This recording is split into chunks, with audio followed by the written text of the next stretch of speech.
வாழ்க வையகம், வாழ்க வையகம், வாழ்க வளமுடன். குரு வாழ்க, குருவே துணை. சிந்தனையை, உடல் நலத்தை சீர் அமைத்து உய்வித்த குருவே வாழ்க. வாழ்க வளமுடன், வாழ்க வளமுடன், வாழ்க வையகம். பகவத்கீதை தொடர் சிந்தனையிலே பல அலுவல்களுக்கு இடையிலும் ஆர்வத்தோடு கலந்து வருகின்ற அன்புமிக்க NLFCS நிர்வாக இயக்குனர் மாண்புமிகு டத்தோ பி சகாதேவன் ஐயா அவர்களே, மலேசியா குலுவாங் அறிவுத்திருக்கோவில் தலைவர் அருள்நிதி வி பழனிசாமி ஐயா அவர்களே, மலேசியா வாழ்க்கை விஞ்ஞான மனவளக்கலை மன்ற தலைவர், இந்த நிகழ்ச்சியின் ஒருங்கிணைப்பாளர் மற்றும் எனது அருமை நண்பர் பேராசிரியர் அருள்நிதி பிரசன்னா சண்முகநாதன் ஐயா அவர்களே, இறைவணக்கமும் இறைவனை அறியச் செய்த குருவுக்கு வணக்கமும் பாடிய தவம் நடத்திய பேராசிரியர் அருள்நிதி சந்திரா சீனிவாசன் அவர்களே, பேராசிரியர் அருள்நிதி பிரபாலினி கந்தசாமி அம்மா அவர்களே, மற்றும் இணைய வழியாக இந்நிகழ்ச்சியை சிறப்பித்து கொண்டிருக்கும் ஆன்மீக அன்பு உள்ளங்களே, உங்கள் அனைவருக்கும் சூக்குமமாய் எழுந்தருளிருக்கும் அருட்தந்தை வேதாத்ரி மகர்ஷி அவர்களின் சார்பாக வாழ்த்துக்களையும் எனது அன்பு கலந்த பணிவான வணக்கத்தையும் சமர்ப்பித்து, மகர்ஷி அவர்களின் ஆசையோடு உங்களது ஆசையும் வேண்டி இன்றைய உரையை துவக்குகிறேன். வாழ்க வளமுடன், வாழ்க வளமுடன், வாழ்க வையகம். சான்ற பெருமக்களே, ஸ்ரீமத் பகவத்கீதை தொடர் சிந்தனையில் சென்ற 6 வகுப்புகளிலே 4ஆம் அத்தியாயத்தின் ஞான விஞ்ஞான ஞான கர்ம சந்நியாச யோகத்தில் 8வது ஸ்லோகம் வரையில் பகிர்ந்து கொண்டிருக்கின்றோம். அதனைத் தொடர்ந்து இன்றைய நிகழ்விலே 9வது ஸ்லோகம் முதல் சிந்தனையை பகிர்ந்து கொள்ள இருக்கின்றோம். ஞான கர்ம சந்நியாச யோகம், அதில் 2 கூறுகள் இருப்பதாக சென்ற வகுப்பிலே விளக்கி சொன்னோம். ஞான சந்நியாசம் மற்றும் கர்ம சந்நியாசம். அதாவது ஞான சந்நியாசம் என்பது உணர்ப்புலன்களாகிய மெய், வாய், கண், மூக்கு, செவி என்ற அந்த உணர்ப்புலன்களின் அனுபவங்களிலிருந்து விலகி நிற்பது, அதில் ஆழ்ந்து விடாமல் அடிமைப்பட்டு விடாமல் விலகி இருப்பது ஞான சந்நியாசம். கர்ம சந்நியாசம் என்பது கைகள், கால்கள், வாய், இருவாய், கருவாய் என்ற 5 செயல் புலன் இன்பங்களிலே சிக்கிக்கொள்ளாமல் நான் செய்தேன் என்ற பற்று இல்லாமல் தனித்திருப்பது கர்ம சந்நியாசம். இப்படி ஞான கர்ம சந்நியாசம் என்ற இந்த அற்புதமான அத்தியாயத்தில் 9வது ஸ்லோகம், இங்கனம் எனது திவ்ய பிறப்பையும் செயலையும் உள்ளபடி அறிபவன் உடலை நீத்து மறுபிறப்பு எய்துவது இல்லை. இங்கனம் எனது திவ்ய பிறப்பையும் செயலையும் உள்ளபடி அறிபவன் இந்த உடலை நீத்து மீண்டும் ஒரு உடல் எடுப்பது இல்லை. அதாவது எல்லாம் வல்ல சுத்த வெளியே எல்லாமாக பரிணாமம் அடைந்த இரகசியத்தை அறிகின்ற போது உள்ளத்தில் பெருக்கெடுக்கின்ற பேரின்ப வெள்ளத்தில் திளைக்கின்ற நிறைஞானி அவர் மரணமில்லா பெருநிலையை அடைகிறார். பிறப்பு இறப்பு என்னும் இந்த சாகரத்தில் மீண்டும் அவர் சிக்குவது இல்லை. பிறவி பெருங்கடல் நீந்துவர் நீந்தார் இறைவன் அடி சேராதர் என்ற வள்ளுவ பெருந்தகை.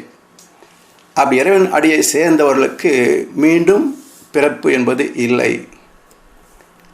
அடுத்த ஸ்லோகம் 10, 11 2 ஸ்லோகங்கள். ஆசை அச்சம் சினம் நீங்கினவர்களாய் என் மயமாய் என்னை அடைக்கலம் புகுந்து ஞான தபஸால் புனிதர்களாய் பலர் என் இயல்பை எய்தினர். யார் என்னை எப்படி வழிபடுகிறாரோ அவர்க்கு நான் அப்படியே அருள் புரிகிறேன். அவர்கள் என் சத்திய வழியை பின்பற்றுகின்றனர். ஆசை அச்சம் சினம் நீங்கியவர்களாய் என் மயமாய் என்னை அடைக்கலம் புகுந்து ஞான தபஸால் புனிதர்களாய் பலர் என் இயல்பை எய்தினர். இறைத்தன்மையை அடைந்தவர்கள். இன்பம் துன்பம் இந்த வாழ்க்கை அனுபவங்களே கர்ம பலன்களின் தீர்ப்பு தான். கேட்டதெல்லாம் கொடுக்கின்ற இறைவன் நாம் கேட்காமலேயே நாம் விரும்பாத மரணத்தையும் கொடுக்கிறானே. அந்த இறை நீதியை அறிந்து வாழ்வதுதான் சந்நியாசம்.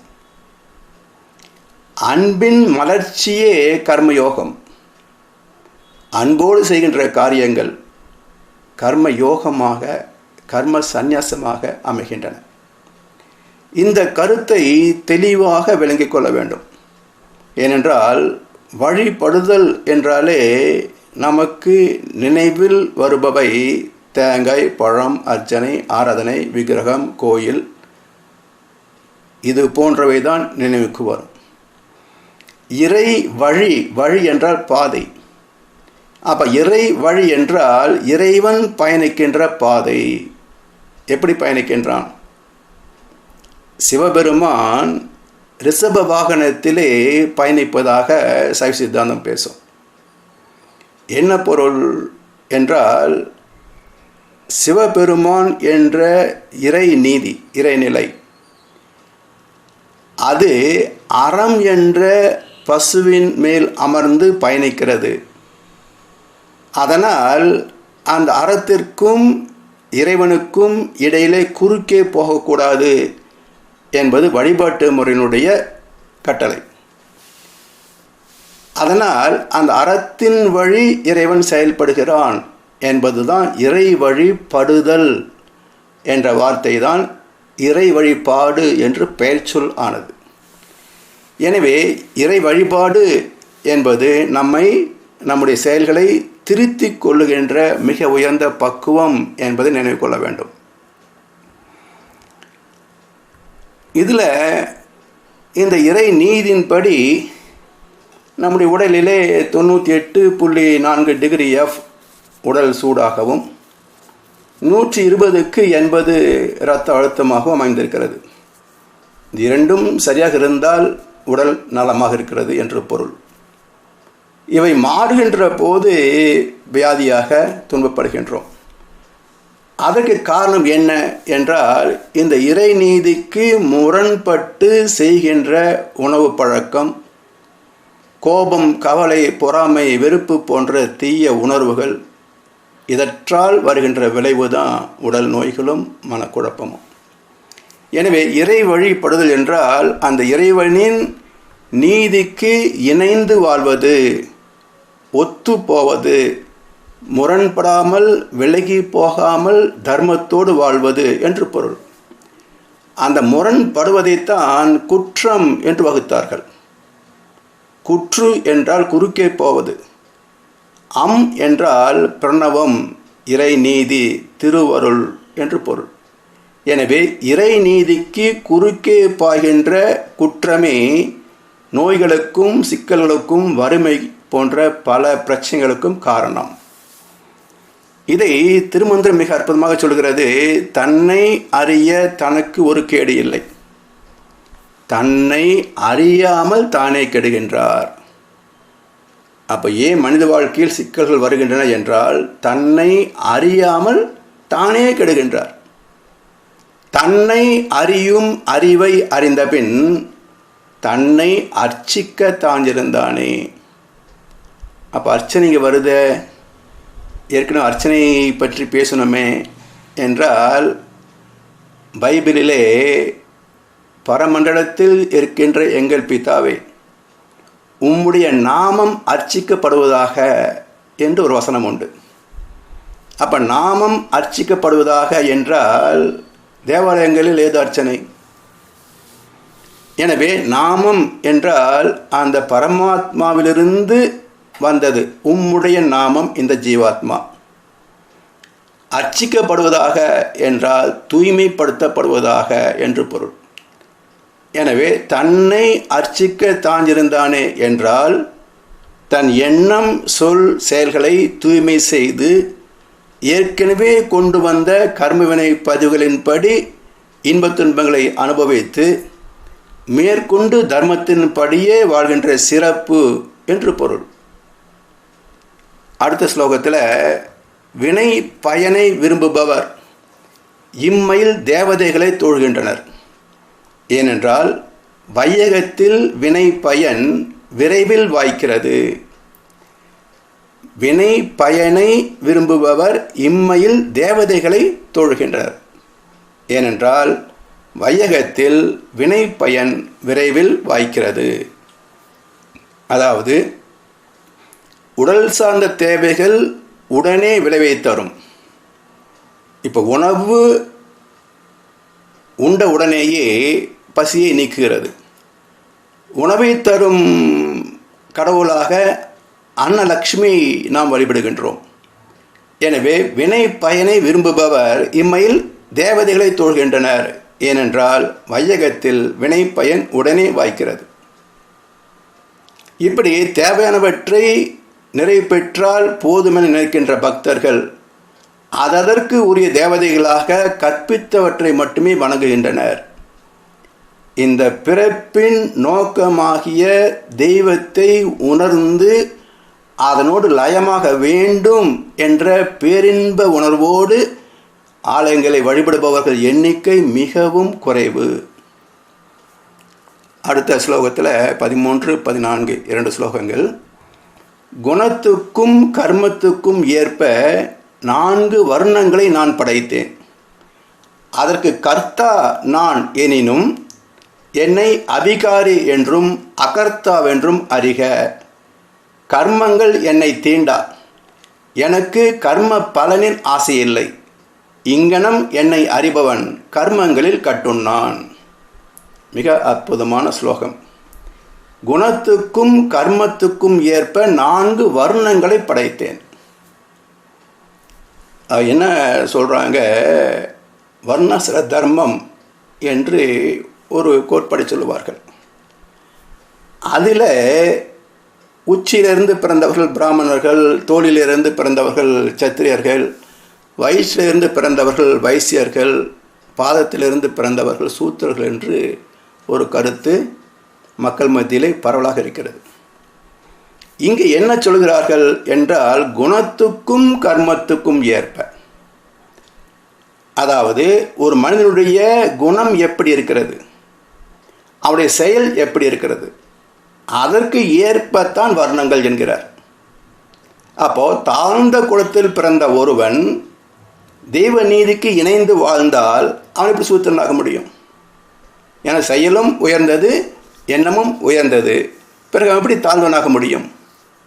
எனவே செயல்களை ஒட்டி மனிதருக்கு வர்ணங்கள் அமைந்தன.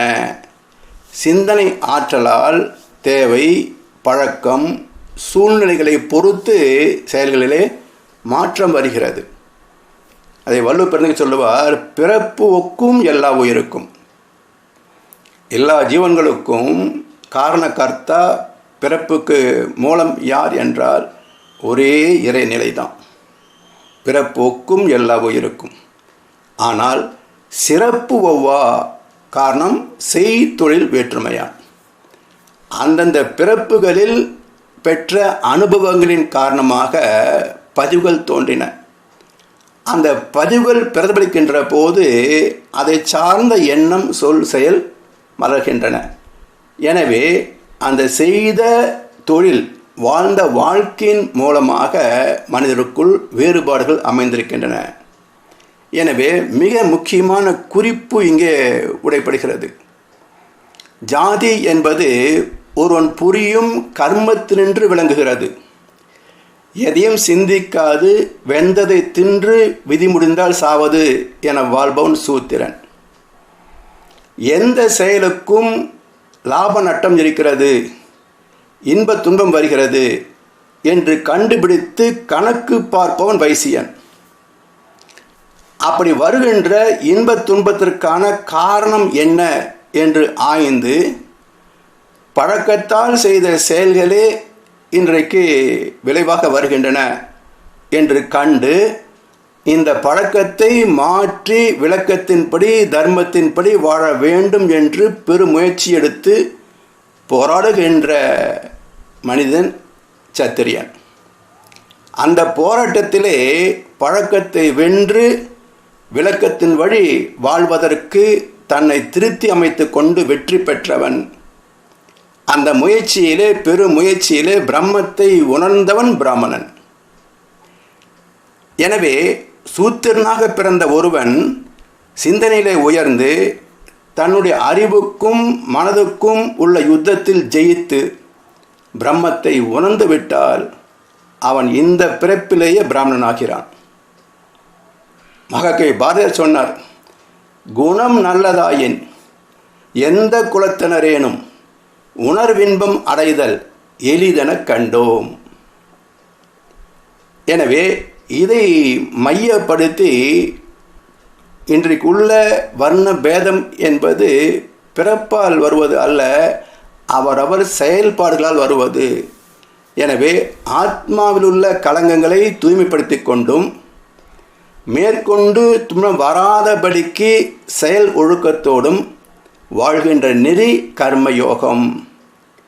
அப்படி கர்மயோகத்தின்படி வாழ்ந்தால் எப்படி இருக்கும் என்பதற்கு ராமகிருஷ்ண பரமஹம்சர் ஒரு உதாரணம் சொல்கிறார். ஒரு நாள் யமுனா நதியிலே வெள்ளம் பெருக்கெடுத்து ஓடுகிறது. அந்த நதியை கடந்து போக வந்த வேடுவ பெண்கள் அந்த வெள்ளம் பெருக்கெடுத்திருப்பதனால் பயந்து போய் கரையோரத்திலே காத்து நிற்கிறார்கள். அந்த வேளையிலே வியாச பகவான் வருகிறார். இந்த வேடுவ பெண்கள் அவரிடத்தில் சொல்கிறார்கள், ஐயா, எங்களை அக்கறைக்கு கொண்டு போய் சேர்க்க முடியுமா என்று கேட்கிறார்கள். வியாசர் சொன்னார், எனக்கு மிகவும் பசியாக இருக்கிறது, முதலில் எனக்கு கொஞ்சம் உணவு தேவை, உங்களிடம் இருந்தால் கொடுங்கள். அவரிடத்து என்ன இருக்கும், தேனும் தினைமாவும் இருந்தது, கொடுத்தார்கள். இவர் சாப்பிட்டார். பிறகு யமுனை நதியில் இறங்கி நின்று, யமுனா நதியே, இன்று நான் உபவாசம் இருப்பது உண்மையானால் எனக்கு நீ வழிவிட வேண்டும் என்று பிரார்த்தித்தார். இன்று நான் உபவாசம் இருப்பது உண்மையானால். யமுனையும் இரண்டாக பிரிந்து வழிவிட்டது. எல்லோரும் இறங்கி அக்கறைக்கு போய்கொண்டிருக்கிறார்கள். அந்த வேடுவ பெண்களும் நினைக்கிறார்கள், நாமும் நினைக்கிறோம், இப்பொழுதுதானே தேனும் தினைமாவும் சாப்பிட்டார், பிறகு எப்படி உபவாசம்? இவரும் நான் உபவாசம் இருக்கிறேன்னு சொல்லுகிறார், நதியும் வழிவிடுகிறது என்று எல்லோருமே யோசிக்கிறோம். என்ன காரணம் என்றால், உடல் சோர்வு நீங்க உணவு தேவை. அந்த சாப்பிட்ட செயலிலே வியாசருடைய மனம் லயிக்கவில்லை. அது நிஷ்காமிய கர்மா என்று பொருள். அவருடைய ஆத்மா, அவருடைய மனம், அவருடைய எண்ணம் உண்ணுகின்ற செயலிலோ உணவின் சுவையிலோ மயங்கவில்லை. அது எப்பொழுதும் அந்த ஈஸ்வர பேரின்பத்திலேயே கலந்திருக்கிறது, திளைத்திருக்கிறது. அந்த நித்திய கர்மத்திலும் நிஷ்காமியத்தை பின்பற்றுவது ஞானியர் இயல்பு. அதனால் அந்த அனுபவங்கள் அவரை பற்றுவதில்லை. எனவே இந்த வர்ணாசிர பேதம் என்பது அறியாமையினால் சமுதாயத்தில் வித்தியாசம் பார்க்கப்படுகிறது. அதை கண்ணதாசன் அழகாக வைத்தார் ஒரு கவியில். கொடுப்பவன் தானே மேல் ஜாதி, கொடுக்காதவனை கீழ் ஜாதி, படைத்தவன் பேரால் ஜாதி வைத்தான் பாழாய் போன இந்த பூமியிலே. படைத்தவன் பேரால் ஜாதி வைத்தான் பாழாய் போன இந்த பூமியிலே என்றார் கண்ணதாசன். அப்படி படைத்தவன் இந்த கருத்தை சொல்லவில்லை. வர்ணாசிர தர்மம் என்பது ஒரு மனிதனின் எண்ணம், சொல், செயலினுடைய பக்குவத்தை சார்ந்தது. எனவே அந்தணர் என்போர் அறவோர் மற்ற எவ்வுயிருக்கும் செந்தன்மை பூண்டொழுகலான். எந்த உயிருக்கும் நன்மையை நினைக்கின்ற பக்குவம், கருணை, அன்பு எங்கு உள்ளதோ அவனே பிராமணன். 15வது ஸ்லோகம். முன்னாளைய முமுஷுக்களும் இங்கனம் அறிந்து கர்மம் செய்தனர். ஆகையால் நீயும் முன்னாளில் முன்னோர் செய்தபடி வினை ஆற்றுவாயாக. அதாவது முன்னாளைய முமுட்சுக்களும் இங்கனம் அறிந்து கர்மம் செய்தனர். முமுட்சு என்றால் நம்மை போல் ஆன்மீக பயிற்சிகளை மேற்கொண்டுள்ளவர்கள் என்று பொருள். எத்துள்ளை செய்தாலும் ஏது அவத்தைப்பட்டாலும் முக்தர் மனமிருக்கும் மோனத்தே. வித்தகமாய் தாவி விளையாடி இரு கைவீசி நடந்தாலும் தாதி மனம் நீர்க்குடத்தே தான் என்கிற சித்தற்பாடல். என்ன பொருள் என்றால், எத்தொழிலை செய்தாலும் ஏது அவஸ்தைப்பட்டாலும் முக்தர் மனம் இருக்கும் மௌனத்தே, ஆதி சிவத்தே, அந்த சுத்த வெளியிலே. எப்படி வித்தகமாய் தாவி விளையாடி இரு கைவீசி நடந்தாலும் தாதி மனம் நீர்க்குடத்தே தான்.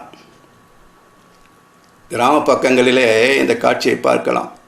தலையில் ஒரு குடம், இடுப்பிலே ஒரு குடம் வைத்துக்கொண்டு ஊர்க்கதையெல்லாம் பேசிக்கொண்டு பெண்கள் ஒரு கூட்டமாக வருவார்கள்.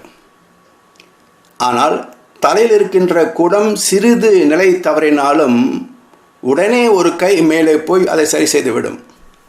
அப்போது ஊர்க்கதைகளெல்லாம் பேசுகிறார்களே, அந்த மனம் அந்த கதையில் இருக்கிறதா இல்லை குடத்தில் இருக்கிறதா? கதையில் இருந்திருந்தால் குடம் நிலை தவறுவது தெரியாது, கீழே விழும், குடம் உடையும், தண்ணீர் வீணாகும். அது நிகழாமல் எச்சரிக்கையோடு அதை காக்கிறார்கள் அல்லவா? அப்படி என்றால் அந்த தாதியின் மனம், அந்த வேலைக்காரியின் மனம், அந்த பெண்ணின் மனம் என்ன ஊர்க்கதையை பேசிக்கொண்டு வந்தாலும் அந்த தலையில் இருக்கின்ற குடத்தின் மீதே லயித்திருப்பது போல முக்தர்கள், ஞானிகள் எந்த செயலை செய்து கொண்டிருந்தாலும் அவருடைய எண்ணம் ஈஸ்வர பிரேமியாகத்தான் இருக்கும். இந்த நிலையை பெறுவதற்கும் பொருள் புலன் கவர்ச்சியில் சிக்கிக்கொள்ளாமல் இருப்பதற்கும் என்ன செய்ய வேண்டும் என்பதை ராமகிருஷ்ணர் ஒரு அருமையான உதாரணத்தை சொல்லுகிறார். ஒரு நல்ல சுவையான பழப்பழம், அந்த பெரிய பழம் இருக்கிறது, அது அறுத்து உள்ளே இருக்கின்ற சுளைகள் எடுத்து அருந்தலாம். ஆனால் அதை அறுத்து சுளைகள் எடுக்கின்ற போது அந்த பழத்தின் பிசுபிசுப்பு கைகளை ஒட்டி கொண்டு தொந்தரவு செய்யும். இதிலிருந்து விலக வேண்டும் என்றால் என்ன செய்யலாம்? கையிலே சிறிது எண்ணெயை தடவி கொண்டால் அந்த பசை நம்மை பற்றுவது இல்லை. மாறாக அந்த சுளைகளை மட்டும் எடுத்து அழகாக சுவைக்கலாம்.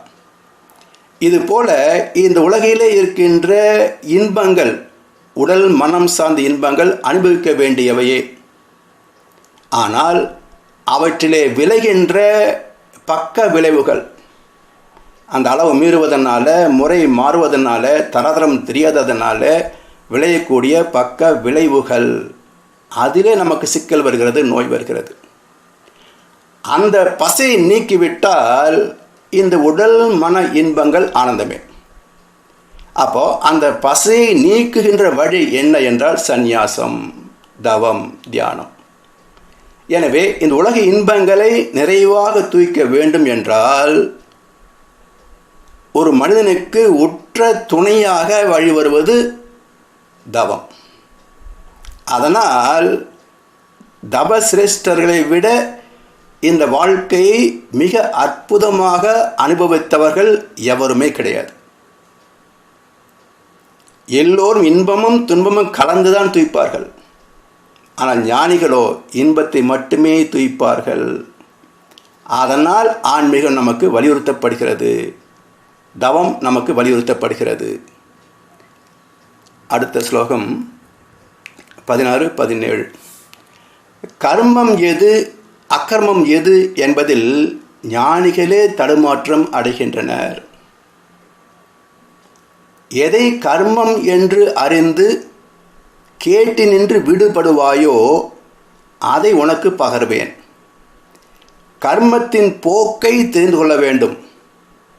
விளக்கப்பட்ட கர்மம் எது என்பதும் தெரிய வேண்டும். கர்மத்தை கடந்த நிலையும் தெரிய வேண்டும். கர்மத்தின் போக்கு அறிவதற்கு அரியது. அதாவது எது கர்மம் எது அகர்மம் என்பதில் ஞானிகளே தடுமாற்றம் அடைவார்கள்.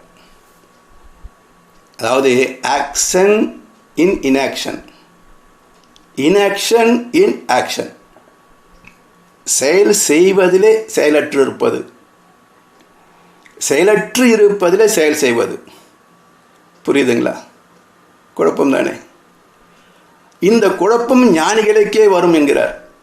ஏனென்றால் மனித வாழ்க்கையின் செயல்பாடுகள் பல. ஒவ்வொன்றிலேயும் இது கர்மம், இது கர்மயோகம், இது கர்ம சந்நியாசம் என்றெல்லாம் பிரித்து பார்ப்பது மிக மிக கடினமானது. அதனால் வரையறுக்கப்பட்டவற்றை மட்டுமே செய்து விடுவது எளிமையானது. இப்போ வீட்டில் சிறுவர்கள் பம்பரம் விளையாடுவாங்க பாருங்கள். அவன் சொல்லுவான், அப்பா இந்த பம்பரம் பார் தேர் மாதிரி சுற்றுது என்பான். அதில் அது தேர் மாதிரி சுற்றுறது பம்பரம். தேர் சுற்றாதே, அது ஆண்டுக்கு ஒரு முறை ஒரு சுற்று வரும், அவ்வளோதானே. பிறகு விட்டடத்தில் நிலைத்திருக்கும். அப்போ என்ன சொல்லுகிறான், இது தேர் நின்றிருப்பது போல தெரிகிறது, ஆனால் சுற்றி கொண்டிருக்கிறது. அப்போ பம்பரம் உச்ச வேகத்தில் சுழல்கின்ற போது அசையாதிருப்பதை போல் தோன்றுகிறது, ஆனால் மிக விரைவாக சுழல்கிறது. வேகம் குறைகின்ற போது அது சிறிது ஓசையும் எழுப்பும், தள்ளாடும், பிறகு உருண்டுவிடும்.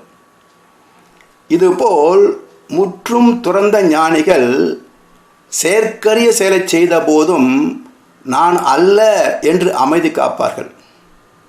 பக்குவம் இல்லாதவனோ வெங்கல பானை கடைக்குள்ள யானை புகுந்தது போல சிறு வெற்றிகளுக்கும் பெரும் விழாக்களை கொண்டாடுவார்கள்.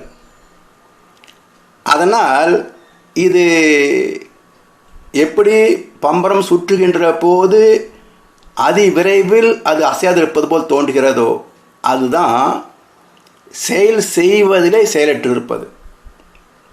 வேகமாக சுழல்கிறது செயல், ஆனால் தோற்றம் நிற்பது போல் தோன்றுகிறது. இதே போல ஆன்மீக பயிற்சியாளர்கள் தவம் செய்வது செயலா செயல் இன்மையா? உடல் கை கால்கள்லாம் அசையாமல் அமர்ந்து விட்டது, ஆனால் மனசு ஆக்னையிலையும் துரியத்திலும் மட்டும்தான் நின்றதா? இங்கு இல்லாமல் போய் வந்தது. அப்போ உடல் செயலற்று விட்டது, ஆனால் மனம் செயல்பட்டு கொண்டே இருக்கிறது.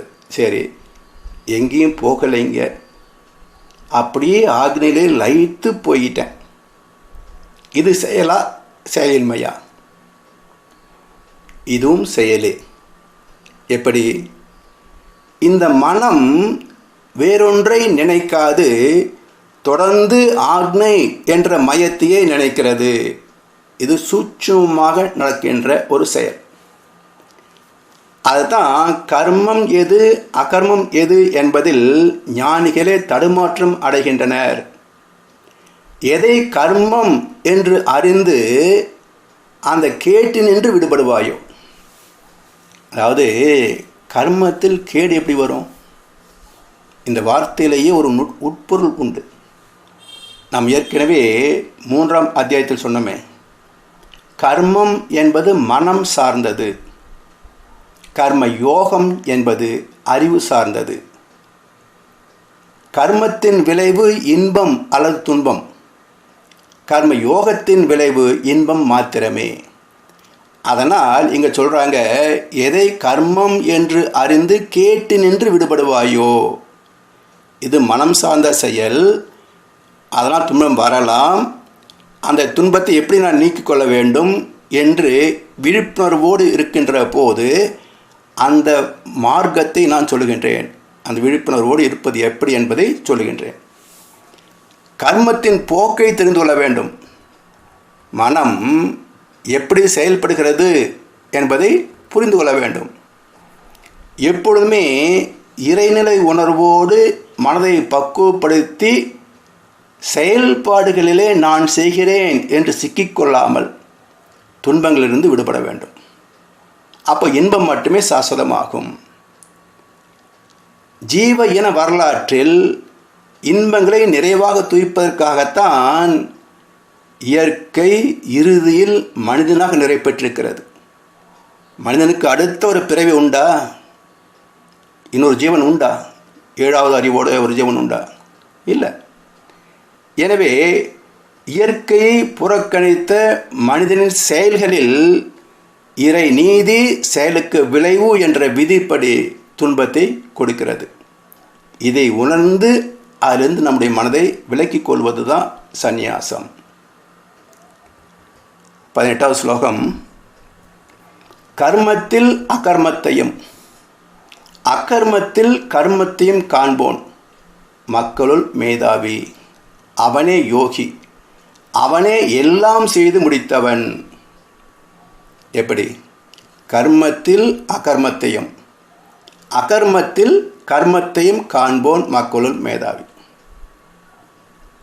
இப்போது ஏதோ ஒரு செயல் நடக்கிறது, அதில் எனக்கு உடன்பாடு இல்லை, உடனே எனக்கு கோபம் வருகிறது. இப்போது அந்த கோபத்துக்கு ஆட்பட்டால் சுடு சொல் அல்லது கடும் செயல், விளைவு உறவும் பாதிக்கும், மனமும் பாதிக்கும், உடல் நலமும் பாதிக்கும். இந்த சந்தர்ப்பத்திலே நான் நினைக்கிறேன், இப்போ இருப்பதனால் நான் பார்க்கிறேன். ஒருவேளை நான் வேறு எங்காவது சென்றிருந்தால் இதை நான் கண்டிருக்க மாட்டேனே, எனக்கு கோபப்படுறதுக்கு வாய்ப்பு வந்திருக்காது. அப்போ இருந்தும் இல்லாமல் இரு, இருந்தும் இல்லாமல் இரு. அப்போ பிடித்த விஷயத்தில் அனுபவிப்பதில் தவறு கிடையாது. பிடிக்காதது நடக்கின்ற போது நான் இங்கு இல்லை. அதுதான் கர்மத்தில் அகர்மம். இருக்கிறேன் ஆனால் இல்லை என்று நினைக்கிறேன். அகர்மத்தில் கர்மத்தையும் காண்போன் மக்களுள் மேதாவி. அவனே யோகி, அவனே எல்லாம் செய்து முடித்தவன். உதாரணமாக ரயில் பயணத்தில் மரங்கள் நமக்கு எதிர் திசையில் ஓடுவது போல தோன்றுகிறது. இது மாயை தானே. உண்மையில் வண்டி தான் ஓடிக்கொண்டிருக்கிறது. அப்போ நிலைத்திருக்கும் மரம் ஓடுவது போல தோன்றுவது அகர்மத்தில் கர்மம். ஓடுகின்ற வண்டி நின்றிருப்பது போல் தோன்றுவது கர்மத்தில் அகர்மம்.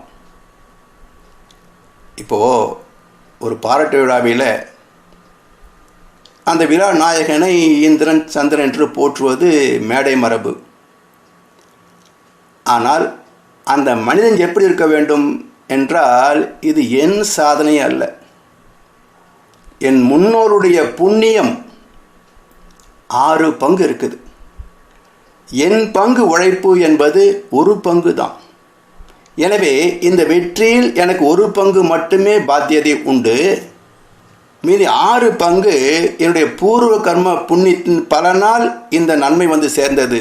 எனவே அதற்கு உரிமையாளர்கள் என்னுடைய முன்னோர்கள் என்று நினைக்கின்ற போது அடக்கம் தானாக வந்துவிடும். இப்படி மனம் தனித்திருத்தல் கர்மத்தில் அகர்மம். தனிமையில் தவம் ஏற்றுதல், அது அகர்மத்தில் கர்மம். இப்படி இரண்டையும் அறிந்து கடமை தவறாதவன் மாமனிதன், யோகி, மனதை ஆளத் தெரிந்தவன், வாழ்வின் முழுமையை ரசிப்பவன் இவனே. 19வது ஸ்லோகம். எவனது கர்மங்கள் எல்லாம் ஆசையும் சங்கற்பமும் அற்றனவோ, எவனது கர்மங்கள் ஞான தீயால் எரிக்கப்பட்டனவோ அவனை பண்டிதன் என்று ஞானிகள் பகர்கிறார்கள். எவனது கர்மங்கள் எல்லாம் ஆசையும் சங்கல்பமும் அற்றனவோ, யாருடைய கர்மங்கள் ஞான தீயால் எரிக்கப்பட்டதோ அவனை பண்டிதன் என்று ஞானிகள் சொல்கிறார்கள். எப்படி என்றால், கீழே கிடக்கின்ற ஒரு கயிறு, அதிலே நெருப்பு வைத்தோம், எரிந்து சாம்பலானது. ஆனாலும் அது எப்படி கிடந்ததோ அதே வடிவத்தில் தான் கிடக்கும். ஆனால் கட்டுவதற்கு பயனாகாது. அதுபோல ஞான நெருப்பால் எரிந்து போன மனமுடையவன், ஞான நெருப்பால் எரிந்து போன மனமுடையவன் மனித வடிவில் இருந்தாலும், அனைத்து கடமைகளையும் செய்து கொண்டிருந்தாலும் அவன் எதிலும் பந்தப்படுவது இல்லை. இந்த பக்குவம் எப்படி சாத்தியம் என்றால், செயல் விளைவு நீதியை அறிந்தால் ஒழுக்கத்தின் அவசியம் புரியும். எண்ணம், சொல், செயல் மூன்றிலே சிந்தனை செய்து பார்த்து தனக்கோ பிறருக்கோ தற்சமயமோ எதிர்காலத்திலேயோ உடலுக்கோ மனதுக்கோ நன்மையே தரும்படி செயலாற்றினால் அது ஒழுக்கம், தர்மம், புண்ணியம். அந்த அறிவை பெறுவதற்கு ஒரு முக்கியமான கோட்பாடு இருக்கிறது. அது என்ன? எப்பொழுது செய்த செயலுக்கு எப்பொழுது விளைவு வரும்? இந்த கேள்விக்கு மட்டும் பதில் தெரிந்துவிட்டால் உலகில் உள்ள எந்த மனிதனும் தவறு செய்யவே மாட்டான். ஏற்கனவே திருமந்திரத்தில் சொன்னது போல, தன்னை அறியாமல் தான் கெடுகின்றனர். இன்னைக்கு தப்பு பண்ணினா அதுக்கு தண்டனை எப்போ வரும் என்ற கணக்கு துல்லியமாக தெரிந்துவிட்டால் ஒரு மனிதனும் தவறு செய்ய மாட்டான். சரி, குழப்பம் என்ன என்றால், பல பேருடைய அனுபவங்களை பார்க்கலாம். நாம் பிறந்ததிலிருந்து ஒரு எறும்புக்கு கூட துன்பம் கொடுத்தது கிடையாது. எனக்கு ஏன் இந்த துன்பம் வந்தது? யாருக்கு நான் தீங்கு செய்தேன் இறைவா? நாட்டில் யார் குடியை நான் கெடுத்தேன் இறைவா? ஊருக்கு நான் என்ன செய்தேன் இறைவா? என்னை உனக்கு கூட பிடிக்கலையா இறைவா அப்படின்னு புலம்புறானே. இறைவனுக்கு அப்படியெல்லாம் பிடித்தவன் பிடிக்காதவன்லாம் கிடையாது. அவனுக்கு பிடித்தவர் யாருங்க? தர்மத்தின்படி நடந்தால் சரி, அதர்மத்தை செய்தால் அதுவும் சரிதான். எப்படி?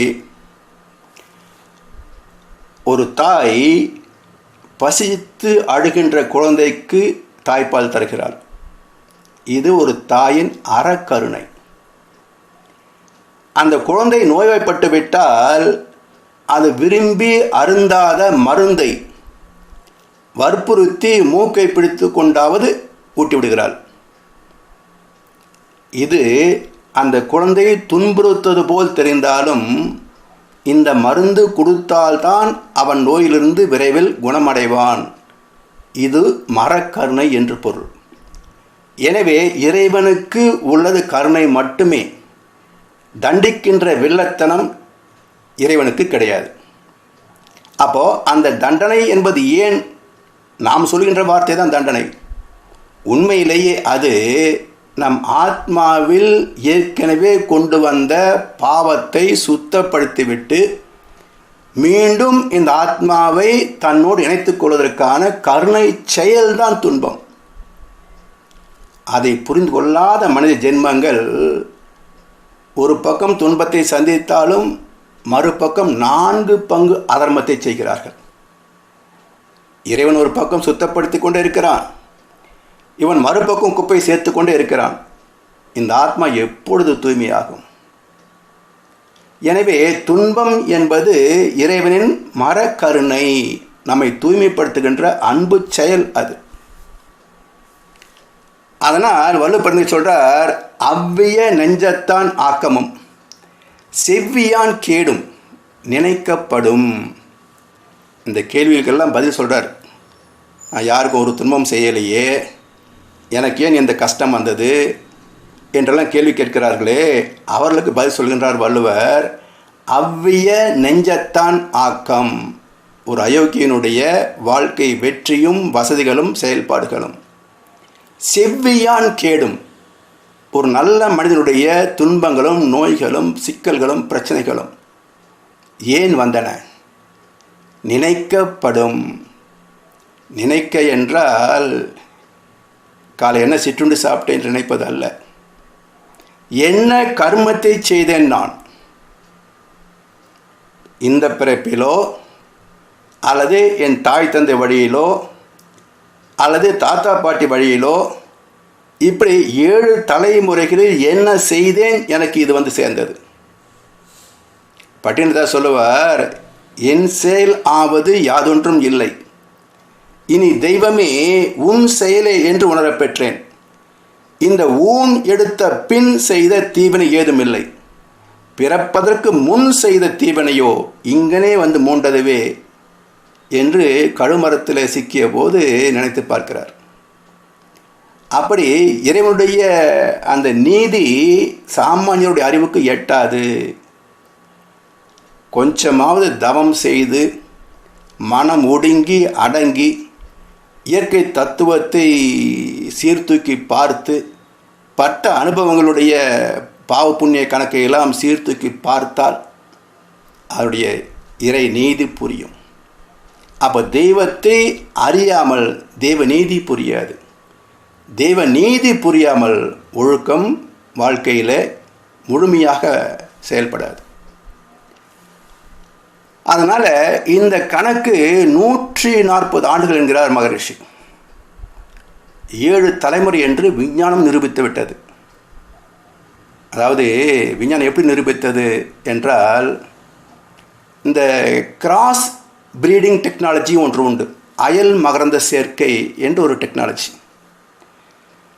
ஒரு வகை தாவரத்தை இன்னொரு வகை தாவரத்தோடு இணைத்தால் ஒரு புதிய வகை தாவரம் வரும்.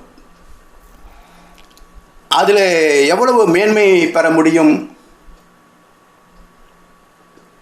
என்றால், உதாரணமாக 1960களில் இந்தியாவில் தரமான பருத்தி இல்லை. அப்போ என்ன செய்தார்கள், எகிப்தில் இருந்து அங்கு தரமிக்க ஒரு செடியை இறக்குமதி செய்தார்கள். இங்கு இந்தியாவில் உள்ள தரமான செடியை எடுத்தார்கள். இந்த 2 பருத்தி செடிகளையும் கிராஸ் பிரீடிங் பண்ணினாங்க. அதில் வந்த முதல் தலைமுறை அதில் இந்திய மண்ணில் வளரத்தக்கதாகவும் இந்த மகசூலை விட ஒரு 10% கூடுதலாக தரத்தக்கதாகவும் அமைந்தது. அந்த செடியை மறுபடியும் எகிப்து செடியோடு 2ஆம் தலைமுறை கிராஸ் பண்ணினாங்க. இன்னும் கொஞ்சம் கூடி வந்தது. இப்படி 7 முறை அதில் அயல் மருந்த சேர்க்கையை சேர்க்கின்ற வரைக்கும் அந்த விளைவு கூடிக்கொண்டே வந்தது. ஒரு 75% வரைக்கும் வந்து சேர்ந்தது. சரி, 100க்கு 100 பண்ணிவிடலாமே என்று அடுத்தடுத்து 8, 9, 10 என்று கிராஸ் பண்ணுகின்ற போது அதில் ஸ்டேபிள் கேரக்டர்ஸ், நிலைத்த குணங்கள் வரவில்லை. அப்போது ஏதோ ஒரு நீதிப்படி ஒரு மாற்றம் 7 தலைமுறைகளில் நிறைவடைகிறது. அது எல்லா ஜீவன்களிலும் நடக்கிறது. இதையே அறிந்தவர்கள் வள்ளுவ பெருந்தகை இருபிறப்பும் தேவை தீண்டா பழிப்பிறங்கா பண்புடை மக்கட் பெருஞ்சென்று முதல் 7 தலைமுறைகளை அறிவித்தவர் வள்ளுவ பெருந்தகை. அதற்கு அற்புதமாக விளக்கம் சொல்கின்றவர் அருட்தந்தை வேதத்திரி மகரிஷி அவர்கள். அப்போது ஒரு எண்ணம் சொல் செயலுக்கு விளைவு 140 ஆண்டுகளில் எங்கு வேண்டுமானாலும் வரலாம். Fraction of second to 140 years. இப்போது இந்த சயனைடு ஒரு விஷம், அதை நுனி விரல் தொட்டு நுனி நாக்கில் வைத்தால் என்ன சுவை என்று அறியும் முன்பே மரணம் சம்பவித்துவிடும். சிகரெட் பிடித்தால் கேன்சர் வரும் என்கிறது விஞ்ஞானம். அப்படி என்றால் பிடித்த அத்தனை பேருக்கும் கேன்சர் வந்ததா? இல்லை. ஆனால் 5வது தலைமுறையில் பிறக்கின்ற குழந்தைக்கு 3 மாதத்தில் கேன்சர் வரும். இப்போ அந்த குழந்தை சிகரெட் பிடித்ததா? அப்போது எத்தனை சிகரெட் பிடித்த பிறகு கேன்சர் வர வேண்டும் என்று இயற்கை ஒரு கணக்கு வைத்திருக்கிறது. அந்த கணக்கு சந்திக்கின்ற இடம் இவனாக இருக்கலாம், அடுத்த தலைமுறையாக இருக்கலாம், 6வது தலைமுறையாகவும் இருக்கலாம். ஆனால் வராமல் போகாது. எனவே இயற்கையின் விதி துல்லியமாக 7 தலைமுறைகளில் செயல்படும். இந்த வட்டத்திலிருந்து விடுபட்டவன் எவனும் கிடையாது. எனவே அதை புரிந்து மதித்து வாழ்ந்துவிட்டால் மனிதனுடைய வாழ்க்கையே ஒரு இலக்குக்குள் தான் அமைந்திருக்கிறது. தர்மத்திற்குள் வாழ்ந்துவிட்டால் எப்பிறப்பிலும் மனிதனுக்கு துன்பமே கிடையாது. எந்த அளவுக்கு எந்த எண்ணிக்கையில் தர்மத்தை புறக்கணிக்கின்றானோ அந்த அளவுக்கு துன்பங்கள் வந்தே தீரும். பெறுகிறவன் இவனாக இருக்கலாம், அல்லது மகனாக இருக்கலாம், அல்லது பேரனாக இருக்கலாம், அல்லது 7வது தலைமுறை பேரனாக இருக்கலாம். வராமல் மட்டும் போகாது. எனவே இந்த சுப்ரீம் ஜட்ஜ்மெண்ட், இந்த தெய்வத்தின் தீர்ப்பு சரியாக புரிந்து கொள்ள வைக்க வேண்டிய கடமை சமுதாயத்திற்கு உண்டு, அறிஞர் பெருமக்களுக்கு உண்டு. எனவே இதை புரிந்து கொண்டால் நாம் செய்யலை வாஸ்தவம் தான், ஏன்னா யாரும் செஞ்சுருக்கிறாங்க. இப்போ ஒரு வேடிக்கை பாருங்களேன். பூர்வீக சொத்து என்று ஒரு முறை உண்டு. அது எதிர்பாராத விதமாக கூட வந்து சேரலாம். நீங்கள் அவருடைய பேரனாமா, அது இப்போ தான் ப்ரூஃப் ஆச்சு, அதெல்லாம் உங்களுக்கு சேர வேண்டிய பங்கு இது என்று சில கோடிகள் சொத்து வரலாம். ஆனால் மீன் வாங்குகின்ற போது நாற்றம் சேர்ந்து தான் வரும். மல்லிகை வாங்குகின்ற போது மனம் சேர்ந்து தான் வரும். எனக்கு இது பிடிக்கவில்லை, அந்த பொருள் மட்டும் வேண்டும் என்றால் சாத்தியமா? இதே விதிப்படிதான் பூர்வீக சொத்து வருகிறது என்றால் அந்த சொத்து எப்படி சம்பாதிக்கப்பட்டது என்ற விதியும் சேர்ந்தே வரும். தர்மத்தின்படி சம்பாதித்திருந்தால் அது நமக்கு நிச்சயமாக நல்ல பலன்களை கொடுக்கும். அதர்மத்தின்படி சம்பாதித்திருந்தால் நிச்சயமாக துன்பத்தை கொடுக்கும். எனவே இதை நம்ம புரிந்து கொண்டோமா அப்படின்னா, பூர்வீக சொத்து வந்தால் சந்தோஷமாக வாங்கிக்கிறோம். பூர்வீக வினை வருது என்றால் அஞ்சுக்கிறோம். தாத்தா, அந்த பாவத்தை நீயே வச்சுக்கோ, அந்த சொத்து மட்டும் எனக்கு கொடு அப்படின்னா தாத்தாவுக்கு கருணை உண்டு, ஒத்துக்குவார். ஆனால் இறைவனுக்கு அந்த இயல்பு இல்லையே. தன் நெஞ்சு அறிவது பொய்யற்க, பொய்த்த பின் தன் நெஞ்சே தன்னை சுடும். அது சுட்டு தான் தீரும். தெய்வம் மன்னிப்பது இல்லை, மன்னிக்க தெரியாது. எனவே அந்த நல்ல கர்ம வினைகளை மட்டுமே புண்ணியமாக சேர்த்து விட்டால் நாமும் நல்லா இருக்கலாம், நம் சந்ததியும் நல்லா இருக்கும். அடுத்த ஸ்லோகம் 20வது. வினை பயனில் பற்றற்றவனாய் நித்திய திருப்தனாய் எதையும் சாராதவனாய் இருப்பவன் கர்மத்தில் ஈடுபட்டாலும் அவன் கர்மம் செய்கிறவன் அல்ல. வினை பயனில் பற்று அற்றவனாய், இதை செய்கிறேன், எனக்கு இது வர வேண்டும் என்ற ஒரு எதிர்பார்ப்பு இல்லாதவன், வினை பயனில் பற்று அற்றவனாய் நித்திய திருப்தனாய், இது வந்தால் சரிங்க, எல்லாம் ஈஸ்வரனுடைய கருணை என்று எதையும் ஒரு நிறைவு பெறக்கூடிய பக்குவம் பெற்றவன், எதையும் சாராதவனாய், இந்த ஜாதி, இந்த மதம், இந்த குலம், இந்த கோத்திரம், இந்த செயல், இந்த புண்ணியம், இந்த பாவ கணக்கு, இப்போ எதிலையுமே சாராதவனாய், தெய்வத்தை மட்டுமே சார்ந்திருப்பவனாய். அப்படிப்பட்ட ஞானி ஒரு செயல் செய்தாலும் அந்த வினை பதிவு அவனை தாக்காது என்கிறார். எப்படி?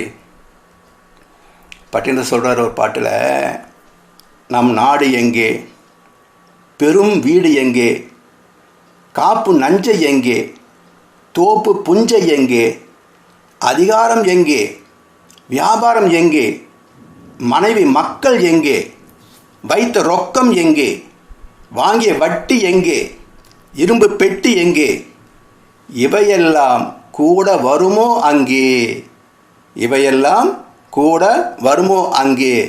எங்கே போகும்போது பிறகு எது வரும் என்றால், நாடி வருவது எது? பாவ புண்ணியம் அல்லாது நாம் அறையில் அணியும் கோவணமும் வராது.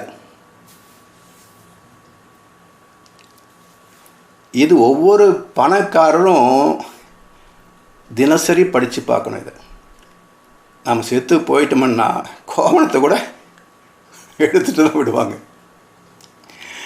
இந்த உண்மையை உணர்ந்தவன், ஆசையை முற்றாக அறுத்தவன், அவனது சித்தத்தின்படி செயல்படாமல் இறைவனின் சித்தத்தின்படியே செயல்படுவான்.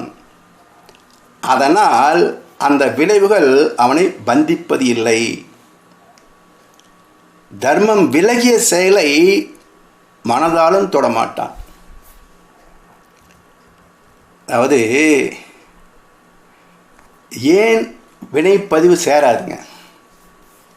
இதுக்கு ஒரு சயின்டிஃபிக் ட்ரூத் உண்டு, ஒரு விஞ்ஞானபூர்வமான உண்மை உண்டு. எந்த ஒரு சுழற்சிக்கும் மையம் உண்டு. இந்த உயிரின் சுழற்சி, மன அலைகளின் சுழற்சி, அதற்கு மையம் இந்த ஆத்மா. அப்போ நான் செய்கிறேன் என்று உடல் அளவில் பற்று வைத்து செய்தால் ஆத்மா பற்றி கொள்ளும். அந்த பதிவு, அந்த விளைவு அதை பற்றி கொள்ளும்.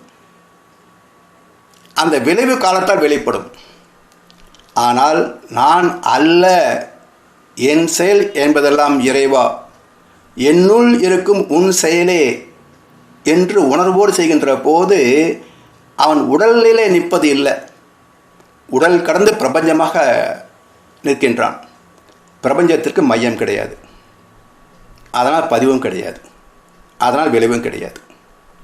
எனவே இந்த நரன் என்ற எல்லை கடந்து விட்டால் அவன் அதர்மத்தை செய்ய மாட்டான். தர்மத்தை மட்டுமே செய்வான். அதையும் பற்றில்லாமல் செய்வான். அதனால் அப்போதைக்கு என்ன அனுபவிக்கிறதோ அதை அந்த உடல் தூக்கிமே தவிர, எப்படி வியாசர் யமுனை கடக்கின்ற போது உண்ட தேனும் தினைமாவும் அவருடைய மனதிலே பதியவில்லையோ, ஆத்மாவிலே பதியவில்லையோ, அதே போல இந்த ஞானியின் எந்த செயலும் அவனுடைய ஆத்மாவிலே பதியாது. அதனால் விளைவும் கிடையாது, மறுபிறப்பும் கிடையாது. 21ஆம் ஸ்லோகம். ஆசை அற்றவன், மனதையும் உடலையும் அடக்கினவன், உடைமைகளை துறந்தவன், வெறும் உடலால் வினையாற்றுபவன் பாபத்தை அடைவது இல்லை. சென்ற ஸ்லோகத்தின் தொடர்ச்சி இது. ஆசை அற்றவன், மனதையும் உடலையும் அடக்கியவன், உடைமைகளை துறந்தவன், எனது என்ற உடைமைகளை துறந்தவன், வெறும் உடலால் வினையாற்றுபவன், மனசு இல்லாமல் அந்த உடல் காரியத்தை செய்யும், அவ்வளோதான். இந்த அட்டானமஸ் நர்வஸ் சிஸ்டம் சொல்லுவோமே, தானியங்கி நரம்பு மண்டலம். தூக்கத்தில் காலை சுரண்டினா கால் இழுத்துக்கிறோம் இல்லையா? அதுபோல் இந்த உடல் மட்டுமே செயல்படக்கூடிய பக்குவம் பெற்றவன் அவன் பாவத்தை அடைவது இல்லை. அதாவது கர்மாவுக்குரிய விளைவை கொடுப்பது இயற்கை விதி. அது யாருடைய வேண்டுதலுக்கோ, காணிக்கைக்கோ, வழிபாட்டுக்கோ, தோஷ நிவர்த்திக்கோ, பூசைக்கோ உடன்படாது. அது சர்வ சுதந்திரமானது. யாராலும் என்ன விலை கொடுத்தும் அதை வாங்க முடியாது. அதனால் இயற்கையை புரிந்து கொள்வதும், இயற்கையை மதிப்பதும், இயற்கையை பயன் கொள்வதும் தான் வாழ்க்கை. Understand the nature, respect the nature and enjoy the nature. இதுதான் வாழ்க்கை. எனவே இறை தத்துவத்தை உணர்ந்து, இறை நீதியை மதித்து, செயலிலே ஒழுக்கத்தை பின்பற்றினால் இந்த மனித வாழ்க்கை ஆனந்தமே. அதை அழகாக ஒரு சித்தர்பாட்டில் சொன்னாங்க. நந்தவனத்தில் ஓர் ஆண்டி, அவன் 4 மாதமாய் குயவனை வேண்டி கொண்டு வந்தான் ஒரு தோண்டி, அதை கூத்தாடி கூத்தாடி போட்டு உடைத்தாண்டினார். நந்தவனம் என்றால் இந்த பூமி, பிரபஞ்சம். இதில் ஓர் ஆண்டி. ஆண்டி என்றால் இறைவனுடைய படைப்பில் வந்த இந்த மனிதன். அவன் 4 மாதமாய் குயவனை வேண்டி, தாயின் கர்ப்பத்தில் 4, 6, 10 மாதம் என்ன வேண்டினா? வினை பதிவாம் சுமையை விடுத்து தூய்மையை பெறவே நினைவாய் உடல் எடுத்து நிலம் மீது விழுந்த பின்னே என்னாச்சு? இணை மறந்தேன், எந்தன் வினை மறந்தேன், முனை மறந்தேன் இறைவா. பிறகு அப்புறம் கதி என்ன? எனவே 4 மாதமாய் குயவனை வேண்டினான்.